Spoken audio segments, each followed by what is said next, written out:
Lü Buwei set his eyes on a particular individual who was staying in Handan, the capital city of Zhao.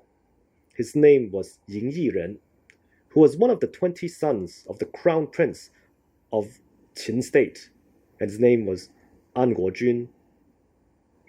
Ying Yiren was acting as a hostage for the Qin state in Zhao. The fact that he was sent as a hostage demonstrated his status or lack thereof in the Qin court. To make matters worse, for Ying Yiren, Qin was in constant war with Zhao, as the latter was the main military force in the middle of China at the time.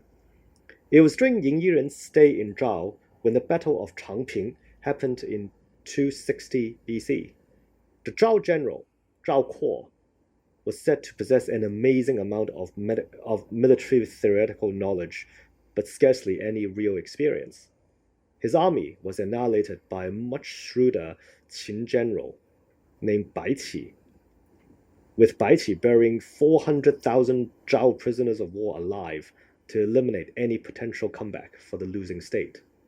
The popular idiom discussing war on paper, 纸上谈兵, referring to Zhao Kuo's defeat, is used in the Chinese language today to describe anyone who talks the talk but cannot walk the walk.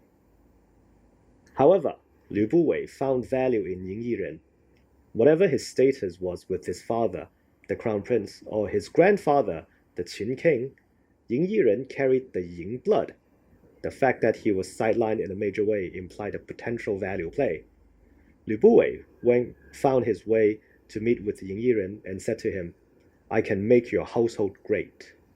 Ying Yiren, without much enthusiasm, said to Lü Buwei, "Why don't you make your household great and then proceed to attempt to make mine great?" This demonstrates a typical scorn that ancient aristocrats or scholars had for the merchant class.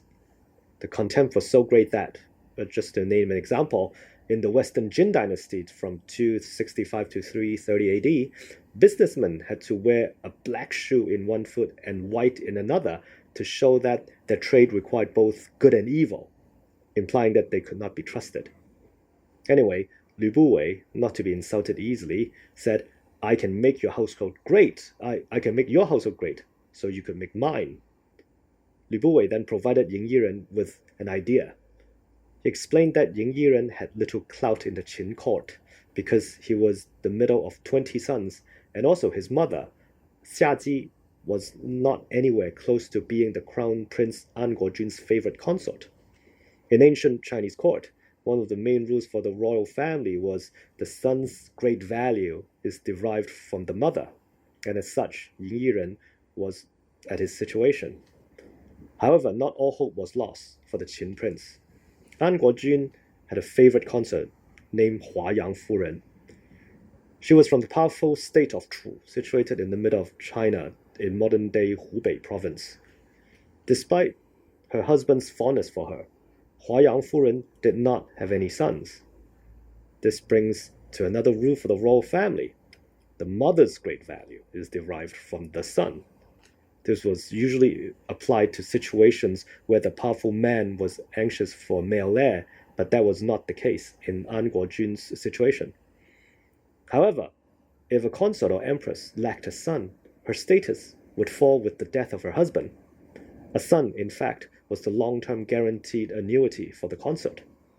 Lü Buwei explained to Ying Yiren that if they could somehow match Huayang Furen's high status but lacked a son with Ying Yiren's low status but was a son, both parties would benefit mightily. Spending much of his fortune, Lü Buwei provided Ying Yiren with fancy clothes and outer decorations to better reflect his status. With an abundance of gifts for the ones he was about to meet, Lü Buwei headed for the land of Qin. He first went to meet with Huayang Furen's brother and said to him, "The reason why you are treated with such great esteem and have consorts with a greater number than the crown prince himself is because your sister is the crown prince's favorite. As the principle goes, if one serves her master with beauty, love will fade when her beauty fades. Your sister does not have a son, and one day when she becomes old, the crown prince may find another favorite. Even if that did not happen, when the old crown prince dies, another woman's son will become the king of Qin, and she will lose her status.